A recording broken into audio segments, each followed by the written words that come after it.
very philosophical, very philosophical, and really in depth. Like just kind of explaining here would you say, the manifestation of the Lord. We can understand the nature. This is very, very, the Lord of immortality, and all that is nourished by food. You can see everything of the Lord. Very, very. How do you explain the Upanishads? It's just so. It's the first step after Karma Kanda section, correct? First step after Karma Kanda. I think they described that there's 100,000 times 100,000 verses in the Veda, and 96% of them are Kanda Kanda. You do this and this happens, so you do this to make sure that that reaction didn't happen to that.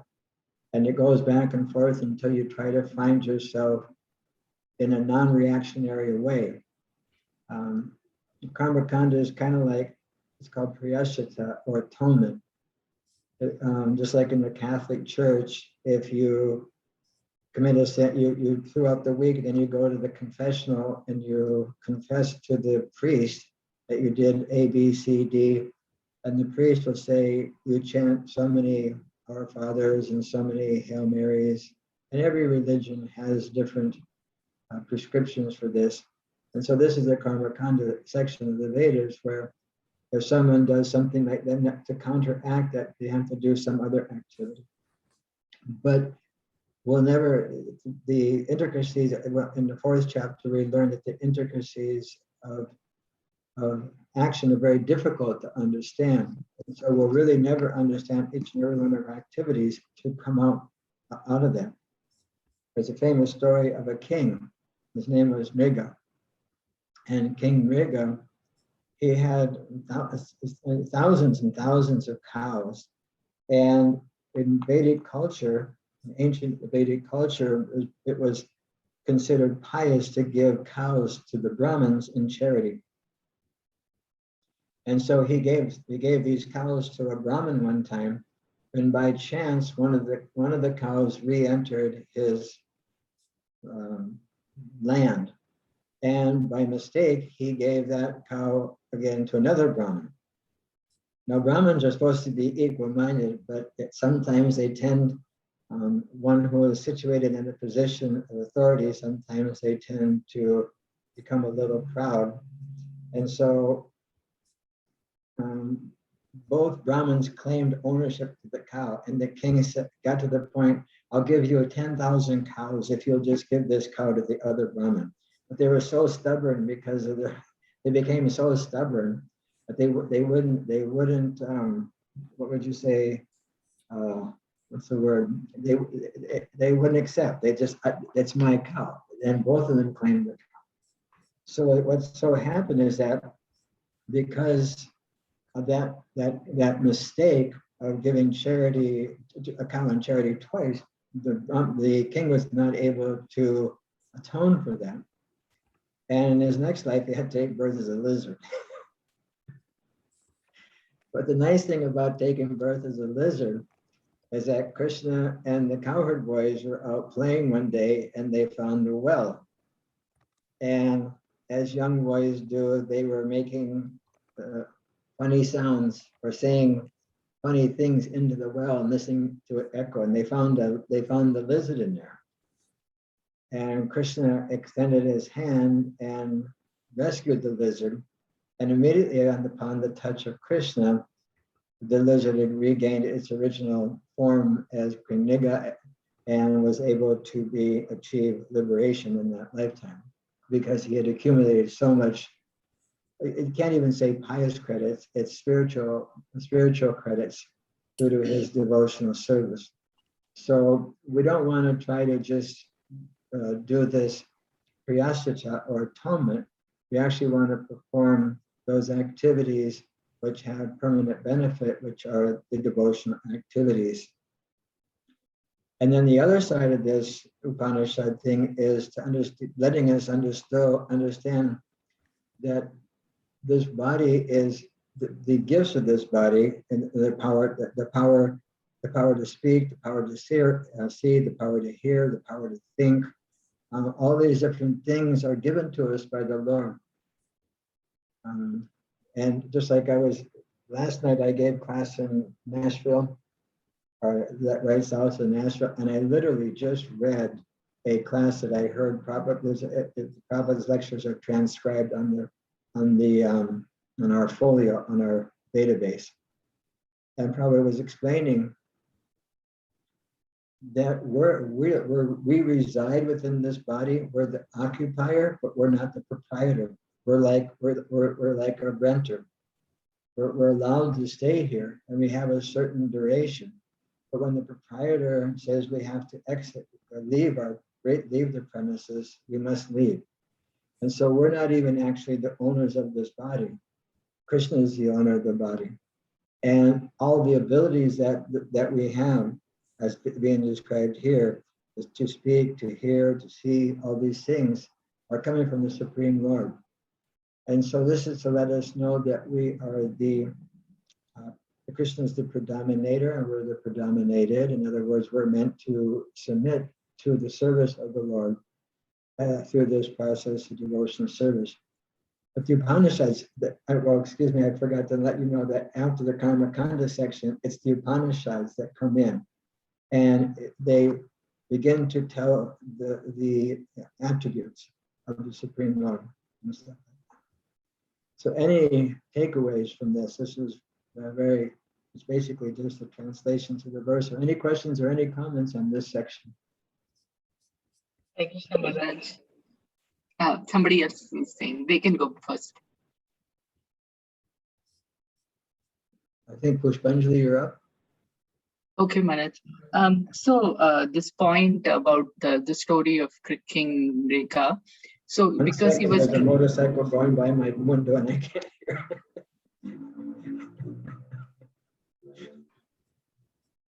I can hear it too. Yeah, okay. I'm okay now. So the moral of that story was that because he was doing Karma Kanda and he made one mistake, he had to take birth as a lizard.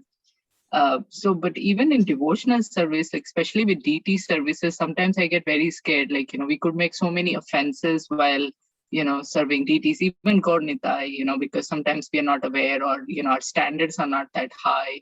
So sometimes it just like thought comes, like how safe are we doing DT services if we are not advanced or if you're not at that level? We, sometimes wonder, like, are we making more offenses or are we, doing spiritual activities? Overall, we just don't know if you're not that advanced or, don't have that high standards of DT services. Yeah. And that's the difference between Karma Kanda and Bhakti or devotional service. That's the difference. In devotional service, of course, there's nam aparad. The word aparad means offense. So there's nam aparad, there's offenses to chanting the holy name. There's seva aparad, there's dham aparad, Vaishnava aparad. So dham aparad means the land where Krishna was born, the holy lands. Nam aparad means offenses to the holy name. Vaishnava aparad means offenses to devotees. Seva aparad, offenses that can be committed in our devotional service. But let's just take Nam aparad for a second, just to make an example. So in the 6th canto of the Bhagavatam, there's a wonderful story about Ajamil. And Ajamil was born in a Brahmin family, and he was very, would you say, following the Vedic principles very strictly. But as a young man, he was gathering ingredients for his father to perform devotional service. And he happened to see I don't like to use this word, but low-class man embracing a prostitute. And because there was a little tinge of desire, lusty desire in his heart, he fell victim by seeing that. And he actually ended up marrying that prostitute, giving up the good company of his good wife, and engaged in many, many inauspicious, almost criminal activities to maintain that a woman of ill repute, I guess is a polite way of saying, I don't know what the polite way of saying that is.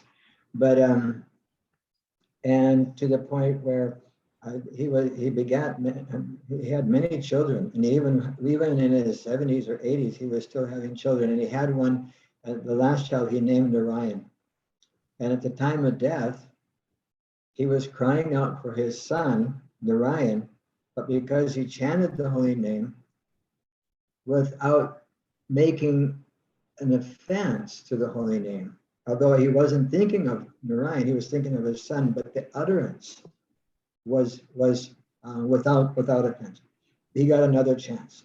So in that section of the Bhagavatam, it describes that if one is chanting the holy name of the Lord, even offensively, the cure is to continue to chant, because by continuing to chant the holy name, one will be eventually purified by that chanting.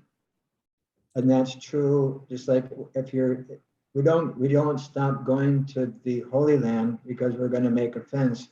When we're in the Dham, when we're in the holy places, we're careful. We're careful, and when we're associating with Vaishnavas, we're careful. Associating with everyone. This is Krishna consciousness. In other words, we're supposed to be conscious. We're supposed to be aware of all of our activities. So should we hesitate, or should we stop worshiping the deity at home? Should we stop worshiping the deity in the temple because we might make offense? No. We should just be very, very careful not to make offense. And again, Krishna is not just like a data input machine, like a computer where you type in a certain thing and then you get a particular result that comes out. Krishna is actually a person. And Krishna knows, even though we may have, what would you say, material desires, or we may make mistakes in deity worship, or we may make mistakes in chanting the holy name. We may even somehow or another consider the Dham to be an ordinary place, or even because sometimes the Dham meaning the land of Krishna, it can look covered. I remember when I first went to India in 1977, it's certainly so different now. Now there's skyscrapers. Before it was just fields with cows and peacocks, and there was no buildings practically where our temple is. But now it looks a little different.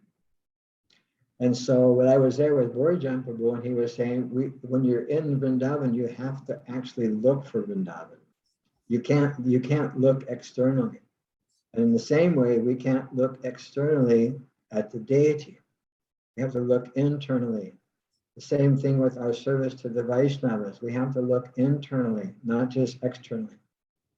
It's described in the Nectar of Instruction that just as the Ganges water may appear to have impurities, little bubbles or something.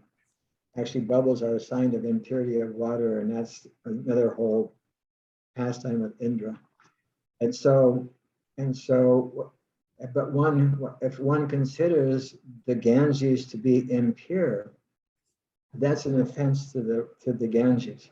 In the same way, if one sees some bodily, or what would you say, cultural differences in a Vaishnava, one who is devoting himself to the service of the Lord, he perceives some different, or sees some material or cultural differences, or the word is maybe some type of physical deformity, just like I missay words all the time. So if we consider that rather than the heart of the Vaishnava, then what happens is that it's considered to be an offense. In other words, we're not meant to see that. And so in the same way with the deity, we see the deity, although the deity may be made out of wood, or maybe made out of metal, or maybe made out of a stone like marble, or it could be just painting. Krishna is actually present there. It's Archa Vigraha. It's a form of the Lord agrees to appear in these types of forms, actually out of his causeless mercy, because all we see is matter. Unless someone's very, very advanced, we cannot see the spirit. the spirit soul. It's like I can't see the spirit soul and all the people present on here. And it's not because it's a Zoom call and we're not in person, it's because I don't have that ability. So because we don't have the ability to see spirit, Krishna agrees to come in these forms. So we have an opportunity to serve that form to become purified. So, and then just like there's mantras, matrahinam, krihinam, bhaktihinam. There's a set of prayers that one says after doing deity worship that we ask for the forgiveness if there are any errors. If there are any errors.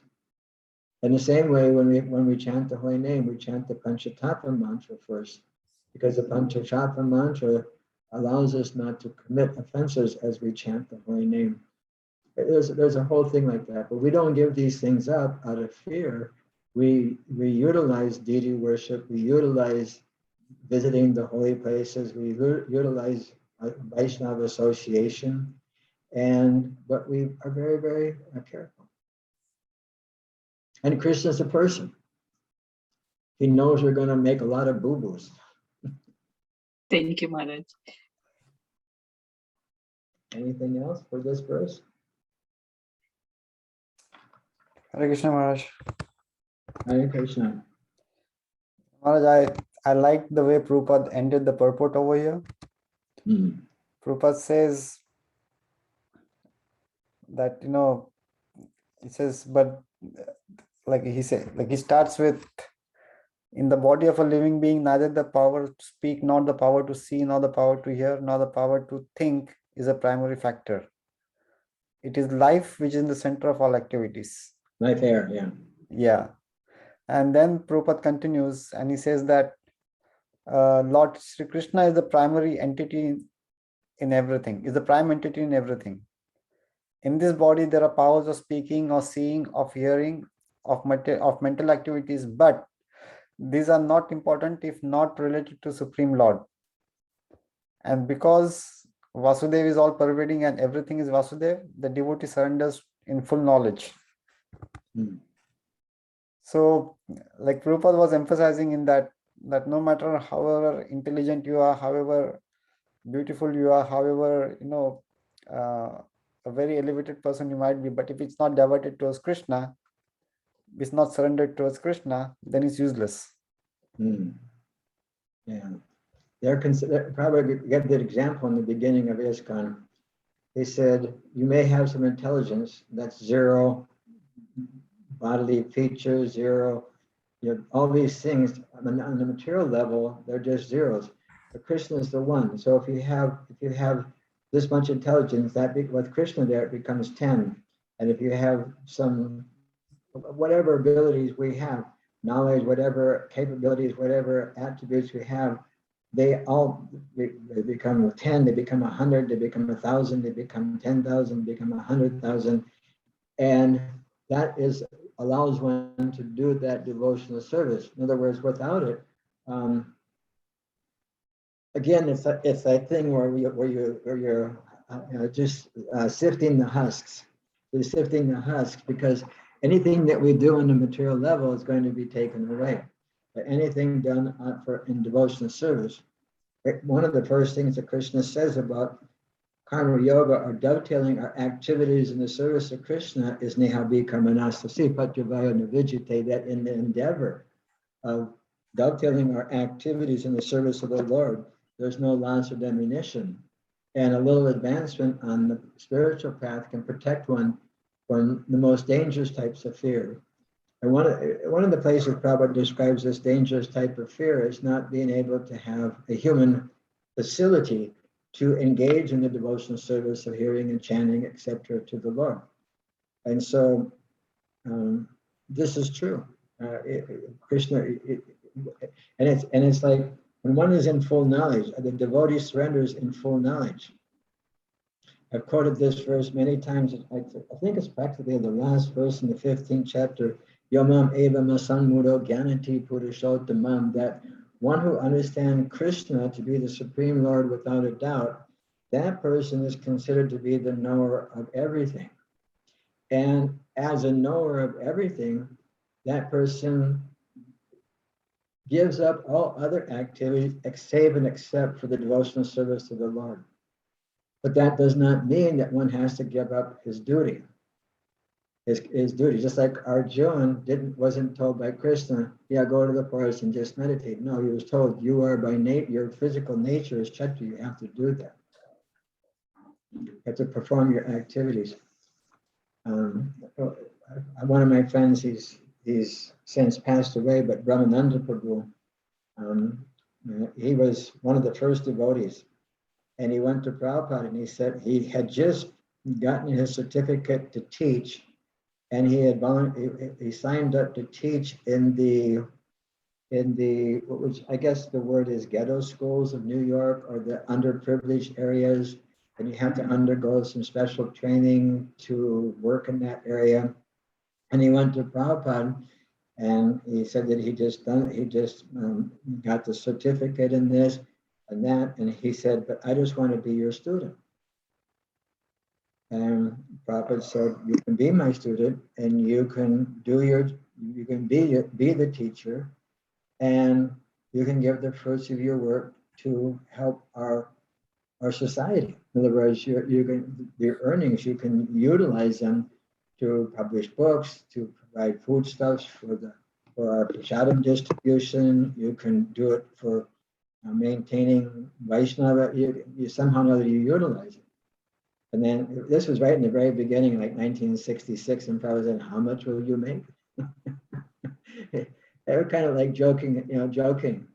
And so Brahmananda actually moved into the 26th Second Avenue, which is just a storefront, and and people were living and using Prabhupada. Prabhupada had a little apartment and a storefront, and all the men would line up. There was no ladies there living yet. I mean, there was only Prabhupada's apartment and a storefront, and the kitchen was Prabhupada's apartment, and the bathroom was in Prabhupada's apartment.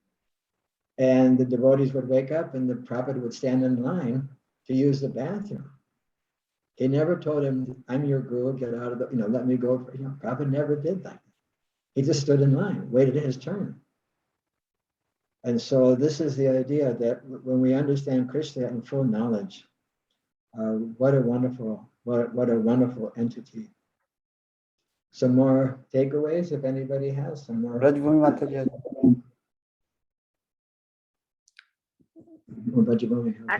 Actually, while Nantasha Prabhu was asking that question, exactly the same quote I was touching on, you answer for us about activities.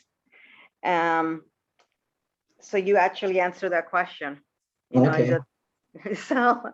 And my point exactly is that, we have to perform our duties, but that doesn't mean they cannot be dovetailed in his service.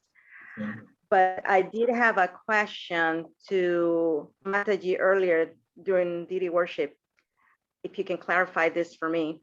Yes, we make a lot of mistakes in deity worship, but I was told about a decade ago, this Mataji told me never cry in front of the deity. The nectar instruction says we have to cry in front of the deities. It says unless we come to the point of tears before Krishna. In other words, those tears of repentance, those tears of in other words, it's like those tears of love, the tears of separation, the tears of longing. I don't want to contradict any Vaishnava, but I think he was referring to the tears of pain and suffering. Don't come in front of the Lord with your problems, so crying because of I think that's what she meant. Then where are you supposed to go? What other shelter is there? Aushadiya Maya. I mean, our only shelter is Krishna. So where are we supposed to go if we're having difficulty? Knock on the neighbor's door and say, I want to cry and I can't cry before God, so I'm going to cry before you. No, we take everything to the Lord in prayer. Judeo-Christian, Protestant Christian way, take it to the Lord. And the idea is that, and it's not that if if we're crying someplace else, if Krishna doesn't know, because Krishna is inside our heart knowing that we're crying. So how can you hide your tears from Krishna? There's no way we can actually hide our tears from Krishna. So, I mean, it's always good to bring good news to Krishna, but we're in the material world, and sometimes the news is good. But a lot of times we have we got a lot of pressure on us. And one thing is that for devotees, and everyone's ultimately a devotee of God. We cannot deny that. And that is, for devotees, we are experiencing the different reactions to our previous activities. And these are basically, in the modern terminology, this is the traumas that we experience in this world. And we don't want to push those down, those traumatic experiences down, because they influence our physical, they influence us. And if we have the ability to go before Krishna, just like today I went down to see Radha Kalachandji here, and he's so beautiful. And ultimately, by going before the Lord and stating our case, even Bhakti Vinod goes before and states the case before the Lord. It literally uses his word. I'm stating my case before you. And we state our case before Krishna. Like I was saying, Krishna is a person. It's not like a computer data input thing. It's actually a person that we're talking to. And Krishna will hear it. So, not to disagree, but there are many scriptural references to this. Many scriptures. I mean, our acharyas are, practically speaking, they're crying all the time. Their hearts are full of gratitude and longing and hankering. I guess they're all the same words, but it's always there in all the words of the acharyas. And sometimes when devotees, like in the beginning, devotee would talk about when somebody would go to Prabhupada and say, I can't stay, I have to leave, Prabhupada would get a little tear in his eye. And when Brahmatirtha there's a famous book, Perfect Questions, Perfect Answers, which is, Brahmatirtha was a science teacher in Bihar, India, and he came to the first Mayapur festival. And he was on a holiday from his teaching services in the school, and he told Prabhupada, I must leave, go back. And Prabhupada says, don't note L-E-A-V, L-I-V, L-I-V-E, live, don't leave, live. Don't leave, but live. And he would spell it out. I'm getting tongue-tied trying to imitate Prabhupada's leave and live. And so, Brahmatirtha had to go do his service, but he never left Prabhupada's. The consciousness of Prabhupada was very much touched. And so I don't know, I don't like to disagree with Vaishnavas or Vaishnavis. This is scripturally based as far as I know. We're on text 9, we just finished text 19 and chapter 7 for those who just joined. Anything else from this last part of the verse, or any more from the discussion that came from this discussion? If not, we'll go to text 20. What do you think? We're ready for text 20? This is Yes, Maharaj. this is another famous one. Yeah. Karmastasthaya hitagana prapajyante nyadevata tam nyanam ashraya prakriti nataya svaya. Those whose intelligence has been stolen by material desires surrender unto the demigods and follow the particular rules and regulations of worship according to their own natures. So we can get a volunteer. Who is usually our second volunteer for reading? Trying to scan the group here. Nanette, you like to read sometime? Would you like to read?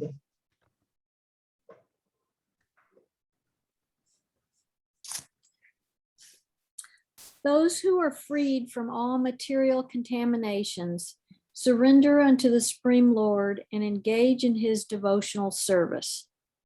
As long as the material contamination is not completely washed off, they are by nature non-devotees. But even those who have material desires and who resort to the Supreme Lord are not so much attracted by external nature. Because of approaching the right goal, they soon become free from all material lust. In the Srimad Bhagavatam, it is recommended that whether one is a pure devotee and is free from all material desires, or is full of material desires, or desires liberation from material contamination, he should in all cases surrender to Vasudeva and worship him. So As this stated- verse, and this verse here is, that was just the translation to this verse 2:3:10. The sarva akama sarva kamo vam. So as stated in the Srimad Bhagavatam 2:3:10. That's the verse. I think this is a good place to stop in case we have any takeaways, any reflections from this. Whether you have all material desires, no material desires, or you desire liberation, we should in every case surrender unto the worship of Vasudeva Krishna. In other words, no matter what situation, in other words, whatever level we're at, we're meant to approach the Supreme Lord. No one is excluded. It's total inclusivity. Nowadays they talk about inclusivity. But this is a type of inclusivity that goes beyond, it's because inclusivity is only, true inclusivity is only there when we understand that we're all the same spiritual sparks of Krishna.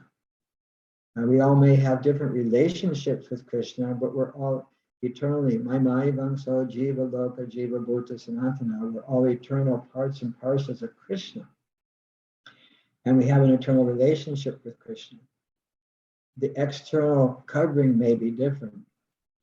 I look different, everyone here looks different. The trees, the birds, the plants, the animals, the fish, the whatever, they are just dresses.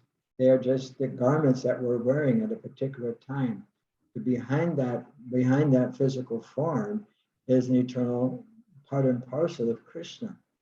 And so we're all eternally the same that way. In other words, we all have an eternal agenda or relationship with Krishna. And so Krishna there's no discrimination. It's all inclusive. That we can actually, at any point in our life, we have that opportunity to surrender. That's a very famous verse, by the way. It's a very, very, very famous verse from the Srimad Bhagavatam. So some feedback or reflections for this?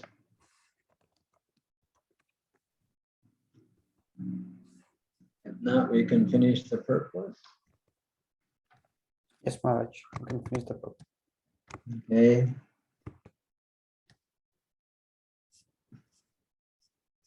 Rajabhumi, you have your microphone on, so you want to finish the purport? Yeah, I was just pondering on, I always hear you say, we all are devotees, we just don't know it. Everyone is a devotee, they just don't know it. And then right here, it says they are by nature non-devotees. Is it referring to that contamination that we can never completely wash off? I was just pondering on that. Yeah. By nature, in other words, we're all eternal parts and parcels of Krishna, but we fall in the material world, and therefore we fall into different material categorizations. Is that a word? Different categories.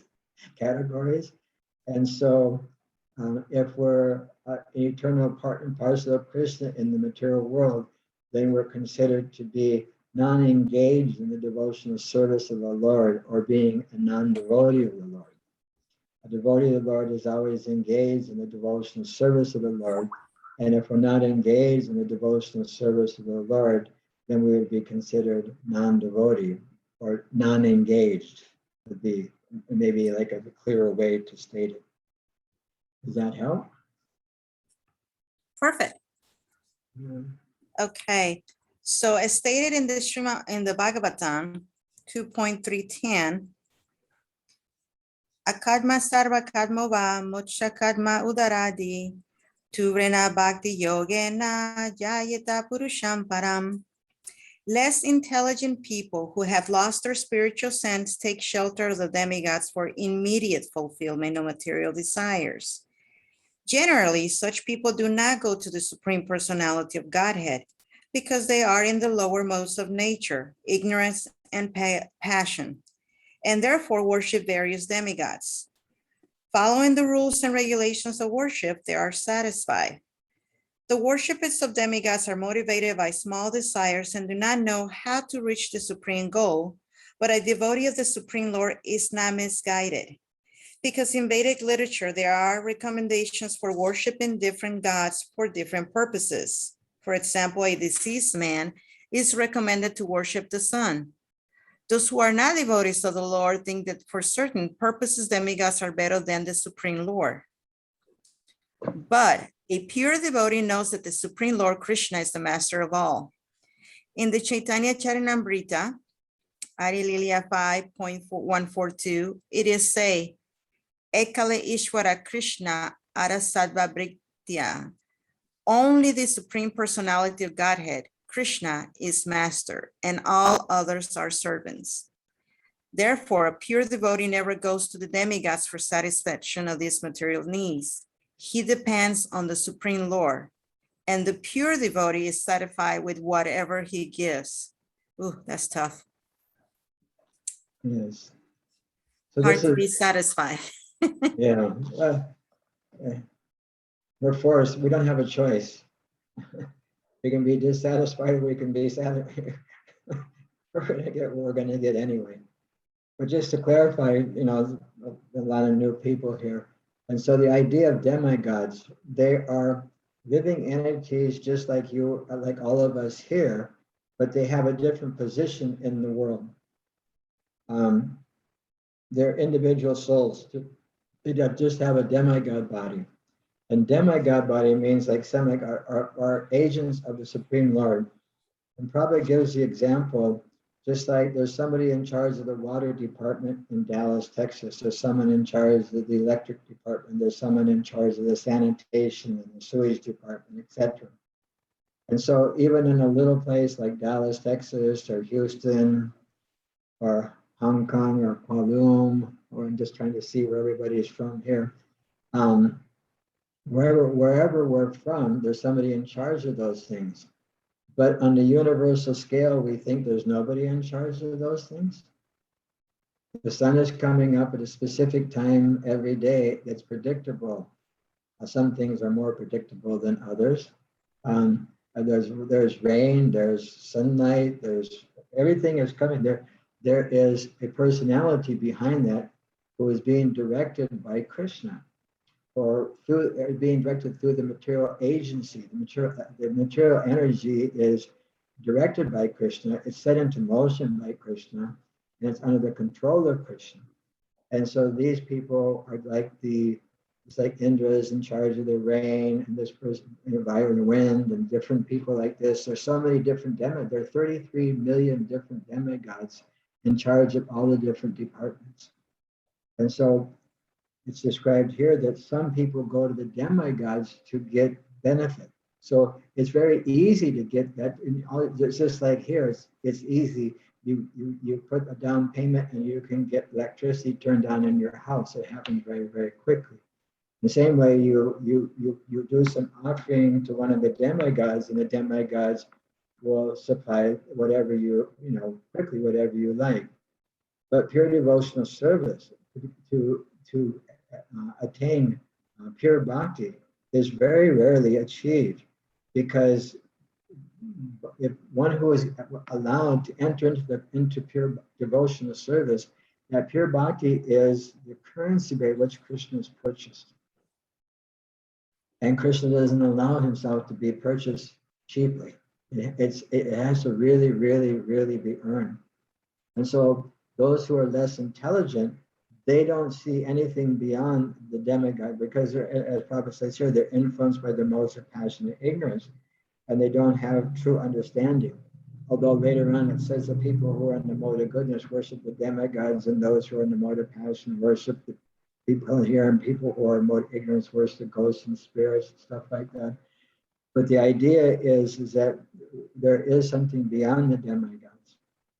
But a lot of times people, I mean, I grew up, we used to think that, the moon was a man and the sun was, an eye or something, but we weren't aware of like demigod. We didn't have that in our culture. But there is a culture in India that, and even in ancient cultures in Europe, they have like the Greek culture had some demigod understanding. But it's very, very easy to please the demigods, but it's very difficult to satisfy or to come to the point of pure devotional service. So they'll take that. So they're considered to be less intelligent, those whose intelligence has been stolen by material desires. In other words, we want material benefits, so we go to those who are in charge. Prabhupada says it's like going to a secretary rather than going to the proprietor. You go to the secretary and you give the secretary some bribe, and the secretary gives you a little into the company. But if you really want to satisfy the proprietor, it takes a lot more than a little bribe. So any what do you say, reflections or takeaways from this part of the purport?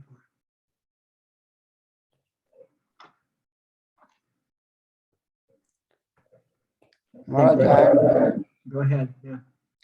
Yeah. I had heard once from a senior devotee that in one of the individual conversation what Prabhupada had with disciples, someone asked him that is it okay to go to Krishna for your material desires? So Prabhupada told him, instead of going to a demigod, you can go to Krishna for the material desires, provided that helps you in, becoming you closer to Krishna.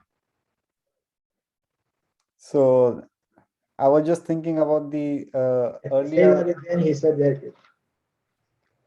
Yes, Maharaj? It was a little distorted on my side. So the devotee said, "Can I go to Krishna for material desires?" So Prabhupada say you can go to Krishna for material desires if it helps you in in becoming close to Krishna. Yeah. And then yeah. And at the same time he asked, what about my worries and what about my sadness? Prabhupada said, go and cry in front of Krishna.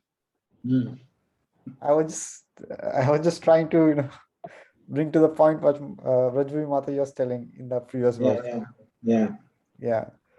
So Prabhupada said it's always better to go to Krishna for anything. But I'm not able to find this in the Vedas. So Well, I know crying in front of Krishna is in the Nectar of Devotion. Yeah. That I know. I don't know exactly where, because it's a book that anyway, that's a very difficult book for me to understand, although it's one of our basic books. For some reason, it bypasses it's above my intellectual pay grade. Some other thoughts or takeaways or reflections? Yes, Maharaj, thank you so much. Actually, so I think that it also applies not just in terms of, worshiping the demigods, but worshiping another human being.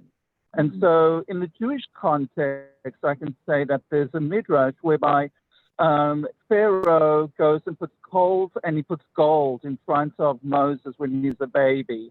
And he says, if he goes for the gold, then he's after my throne and I'll terminate him. And if he goes for the coals, then I know that he's virtuous. And so the angels, it said, that actually went and pushed this baby's hand, who was going for the gold, to the coals. And he picks up the coals, which are burning, and he touches his lips. And so he lands up with this stutter. And so the whole point of that was basically that the children of Israel couldn't actually confuse Moses with God because he had a stutter and God is absolutely perfect. But for us, if we look at it, the idea of disciplic succession is so incredibly powerful because there's always somebody that is superior. And at the end of the day, we are the servants of the servant of the servant. And if we keep that in mind, there's no way that another human being could ever be a deity or somebody that is deemed to be of godly status. Mm. Yeah, very nice. Very nice. Yeah, they say that the road, what is it? The path to hell is paved, but the path to heaven is full of obstacles or something like that. I don't remember exactly the saying. Some other feedback, I'm going to say feedback, takeaways, reflections. I'm coming up with new words, everybody. Hare Krishna Maharaj, I have a quick question. You're talking about demigods. I hear somebody talking, but I don't know It's where it's Shashi, coming from. I think. Can you? Am I trying Shashi, to your make voice it is clear? low. Yeah? Can you hear me? Oh, there you go. Yeah, well, your volume is very low. Yes. I was asking. Very, very soft. Can you? Yeah, please go ahead. I was asking about guru, right? Spiritual master. Do we worship spiritual master? I can barely hear. Can you hear, Nandeshwar? Are you using earbuds? Yeah. Yeah, I cannot hear either. Yeah. Maybe just use your computer speaker or something. Maybe turn your volume up. Can you turn the microphone volume up? I don't know how to, I've never done that before. So I don't know. Maharaj, he asked if we can worship the spiritual master. I mean, maybe I got it. I didn't get the whole thing, but he's asking about worshiping the spiritual master. So you're asking about worship of the spiritual master?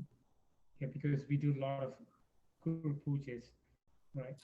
He said that we do a lot of Guru Pujas. We do Guru Puja to Srila Prabhupada every day, right? Yeah. So is there a question? Is it a question or statement? No, is that considered as a worshiping? He said, is it considered as worshipping? Shakshara Dite Nastamastu Shastir. There's a verse that the spiritual master is considered to be the servant representative of the Supreme Personality of Godhead. It probably gives the example that if the leader of a country cannot come, they send like the Secretary of State. And when the Secretary of State arrives, they get the same reading as if the president were to come. And so in our ISKCON society, we have established that Srila Prabhupada is the founder acharya of our society, and that worship will be rendered, that type of worship ceremony will be rendered unto Srila Prabhupada, and maybe to some of the current spiritual masters on specific days. Actually, I think it's anyway, there's all kinds of complicated injunctions that, or what do you want to call it, little laws in our ISKCON society. But basically, the spiritual master is meant to be respected as a representative of the Supreme Lord, and is to be given that type of respect. And that we have established to be offered to Srila Prabhupada. Now, maybe on the birthday of the current spiritual master, they'll make an opportunity for that to happen. But generally, that's offered to Srila Prabhupada. I don't know if that's the question or if that's the answer. But I could not hear it at all. But we're actually meant to respect all Vaishnavas, and we're meant to respect all living entities. Every living entity is part and parcel of the Supreme Lord, and every living entity is due all respect. Manina, manadena, kirtaniya, samahari. That one does not expect any respect for themselves, but is ready and willing to offer all respect to every living entity. And by that mentality, kirtaniya sadahari, one is able to chant the holy name of the Lord constantly, which is the ultimate, it's very good. I don't know if that's what he asked. I have no idea.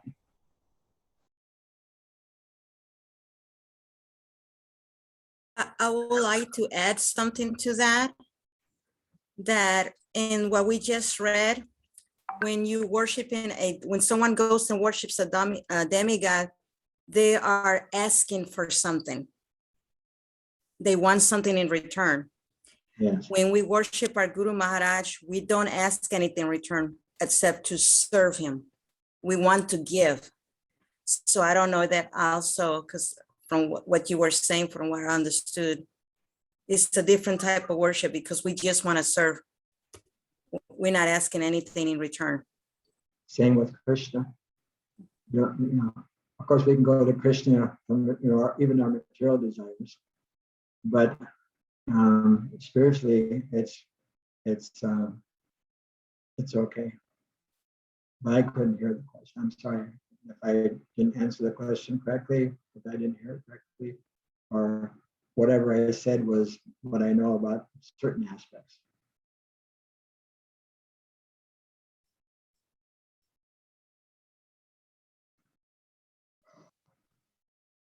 And now we're at 8:28. Anyone has any question? Oh, thank you, Shakshi. Shashi. Yeah, Shashi. He said, yes, it answered. So, Shakshadari te nastamasti shastra kintu papoya. That the spiritual master is it's a servitor representative. In other words, the spiritual master is the most confidential servant of the Supreme Lord. And just like the confidential representative of even a corporation or country or organization is given respect that is due to that organization or country or company or whatever, in the same way, because the spiritual master is something that the spiritual master is considered to be the confidential servant of the Supreme Lord. He's offered all respect, or she. Hopefully someday we'll get to that point. That's another step we have to overcome in our society, which I hope will happen soon. We have one.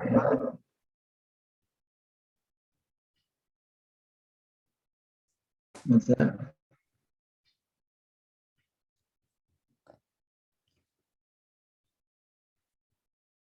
Okay, 8:30. Yes, Maharaj. Okay, nice to see everyone. I could go through everybody's name like I do every time, but I think Ashman and Sydney and Gayatri and David. Thank you, Maharaj.